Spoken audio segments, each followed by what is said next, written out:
here's a look at the Eastern Conference standings. Some big games tonight. We got a lot of teams jostling for position here. Trying to slap each other a little bit. Yeah, Bruins taking on the Maple Leafs. Penguins taking on the Rangers. Leafs and Bruins tied for points in the Atlantic, while the Rangers are just 1 point behind the Penguins in the Metro. I mean, yeah, for sure. Like, speaking of our hometown team here, like, the goal for Boston right now is to get out of the wild card altogether. And really, they want to avoid, like, those locomotives in, like, Florida and Carolina. And most of these teams have anywhere between, like, 15, 16, 17 games to go. And I think, like, in terms of the Eastern Conference, you can see, like, the point drop off after the Capitals down to the Blue Jackets. Outrageous. So you basically have the playoff teams, like, set. Now it's just a matter of, like, where are they going to be? You're going to be a wild card team. You're going to be seated in one of those top three, like, in your division.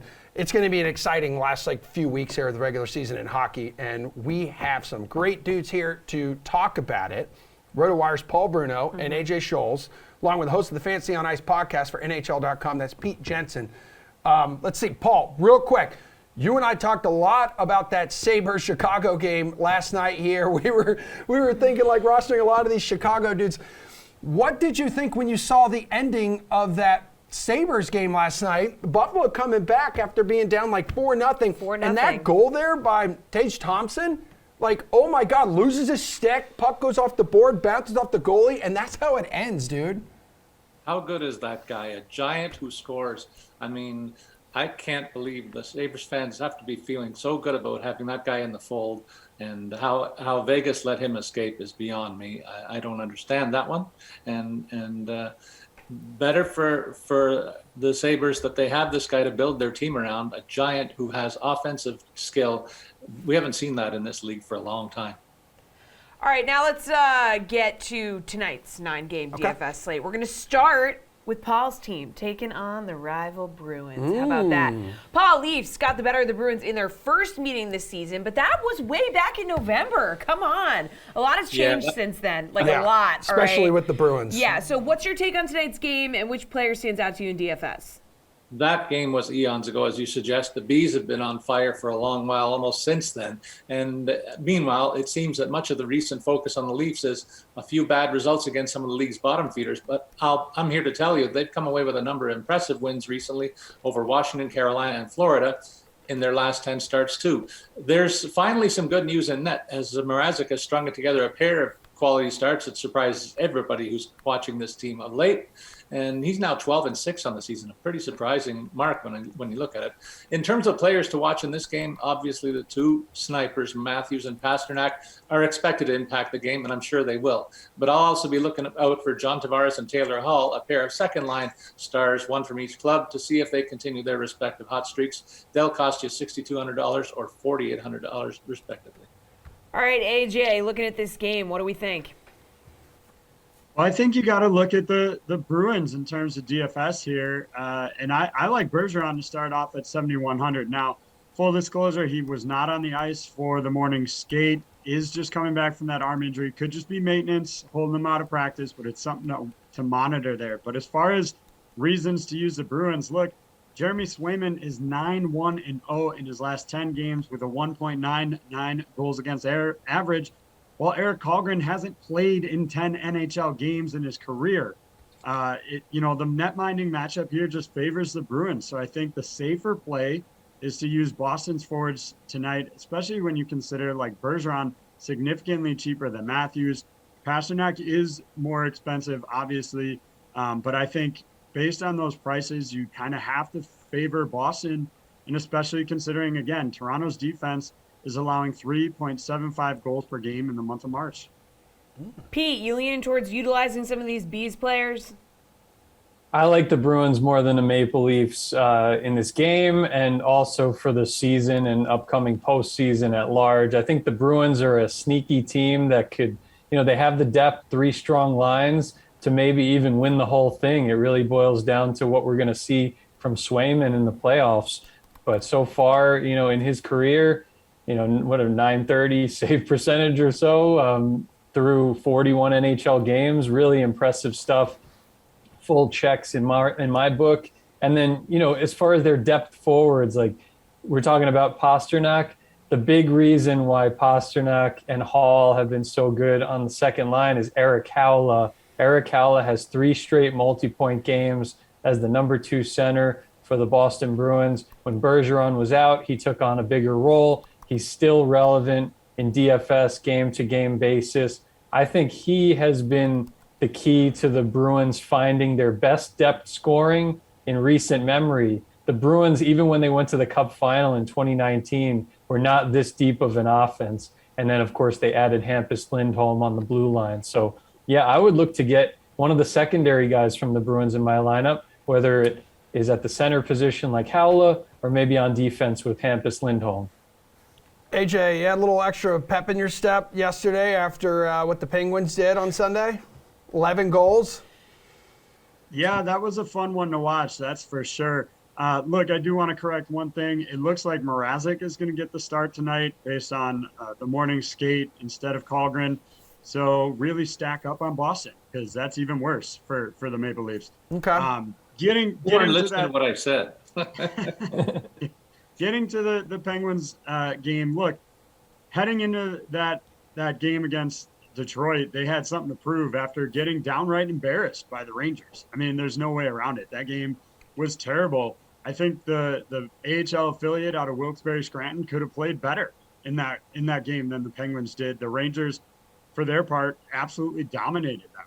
And they, that I don't want to take anything away from New York in that contest because they took it to Pittsburgh and earned that one. Absolutely. Again, when you look at the price tags in DFS, I think I might look at the Rangers instead, starting with Chris Kreider here, 6,100. 10 goals in 13 games in the month of March, including 5 with the man advantage. Obviously, the storyline is Pittsburgh's going to want some revenge after that game. Tristan Jarry is going to start, and he was hooked in that previous game against New York after giving up 3 there. But I think the Rangers are just a safer play. They've been unstoppable of late. And again, they just absolutely took it to Pittsburgh the last time they met. Yeah, Pete, how do you see this one playing out? Penguins are back on the ice after knocking off the Red Wings 11-2, but hey, Rangers team did just beat them last week.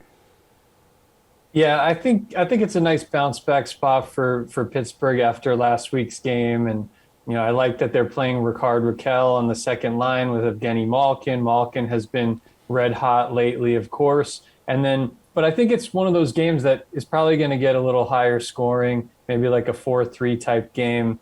More times than not. I know they played a low-scoring game earlier in the season, but I see the offense as being too deep right now for the goaltenders to handle. From New York, definitely look at their 2 trade deadline acquisitions. Frank Vatrano scored against the Penguins in the game last week, has 4 goals in 6 games since coming over from the Florida Panthers.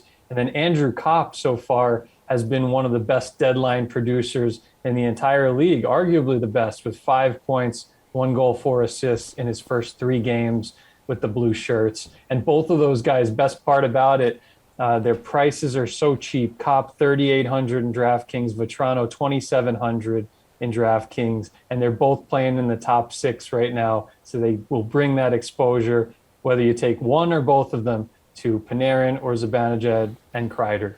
Okay, Paul, who stands out to you here in DFS tonight? I mean, these are 2 teams that are going to be going blow for blow because the Penguins just with that 1-point advantage in the Metro standings. Emerson, first let me correct something I said earlier. I had Tage Thompson coming from Vegas. Of course, I had him mixed up with Alex Tuck. Thompson came from St. Louis, for anybody who's on my case about that one. Yeah, he played like 3 games for him, and it's like whatever, dude. Yeah, but anyway, as for tonight's game, I think, obviously Pittsburgh's looking for a little bit of revenge. And the theme tonight in a number of games is emotion and pride. And nobody embodies that more than Sidney Crosby. I think he's going to have a big game to lead the charge for Pittsburgh tonight. And I would take him and Malkin over any duo for the Rangers this evening. I think Pittsburgh's going to show up in a big way. And this applies also to Tristan Jarry. AJ mentioned that he got the hook in the last game. He's going to show up in a big way, too. He got a shutout against these guys earlier in the season. And I think that's the version you're going to see tonight for $8,100 back in the nets. All right, fellas, let's take a look at the full DFS slate now because there are 7 other games to choose from. I know. We've talked about some meaty games, but there are other meaty games as well. There are 7 other games. So who are you going to be paying up for tonight? Who do you think, Pete? I mean, there are so many great games on the slate. I mean, you have to look at other potential playoff previews. Like, I love that matchup going on in the Western Conference with Calgary and Colorado. Those teams have played each other a couple of times this month already. Really, like, I think Johnny Gaudreau is like a very safe spend up for, even against the Avalanche, who are a standout team. He has 3 points in 2 games against Colorado this season, and he's got 50 points in 33 home games for the Calgary Flames. They'll be on home ice against those Avalanche. That's a matchup of the heavyweights right now in the Western Conference. And I think that Johnny Gaudreau deserves more Hart Trophy candidacy than he currently is getting from different markets around the league. But this guy is the bounce back player of the season in the whole league. And yeah, I just think he's a safe play in DFS in terms of a spend up for on one of the best line trios in the league with Elias Lindholm and Matthew Tkachuk. All right, Paul, Pete said it. Plenty of other good options to choose from. So where are you going? I'm going to look for a mismatch first, and that's where I'm going to load up. I see the Panthers coming home from a long road trip, including a narrow victory in Montreal. They also played an unimpressive game against the Leafs on Sunday night, and I expect that their big boys are going to show up in a big way. So I would consider stacking that top line around Alex Barkov, who's costing $8,600. That's balanced by the fact that Giroux for $4,900 and Verhaeghe for $3,900 bring that average cost way down and still allow you to get 3 pretty good snipers in your lineup again, and they'll avoid Montreal's top checkers because they got home ice advantage. You also know I like picking the hot scoring players who are involved in an apparent mismatch. That applies to Kirill Kaprizov and the Minnesota Wild. They host the Flyers tonight, and he's on the heels of a seven goals and 37 shots on goal in his last 10 starts. And as Pete mentioned, I'm taking a look at that Calgary game against the Colorado, and it's a home game for the Calgary club. And their emotional leader is Matthew Tkachuk. He's been on fire for an awfully long time. I'd plug him in for a $6,200 value play, even though he hosts the best team in hockey, I would say, so far this year. His line has been scorching hot, though, for a long time, as evidenced by 17 points over his last 10 games, and I'll buy into that. All right. AJ, who do you like? Well, I can't believe I'm going to do this like 3 shows in a row, but it. I'm going to pay up for defenseman! D. Oh, I'm going to pay do up it. for D. I can't believe it. Cale Makar is my guy here at 7,500. It's not a great matchup against Calgary, as these guys have pointed out, is 2 really good teams. But this guy has 5 multi-point games in his last 10 outings. Now, to be fair, he was held without a point in 4 of those contests as well. So a little bit more of a GPP play here than a cash game. Still, he's averaging 3.5 shots and 2.4 blocks over that 10-game stretch. And that's a decent floor, but it's not good enough for a guy with that price tag at 7,500. So if you're going to pay up for Cale Makar, you absolutely are expecting some kind of points.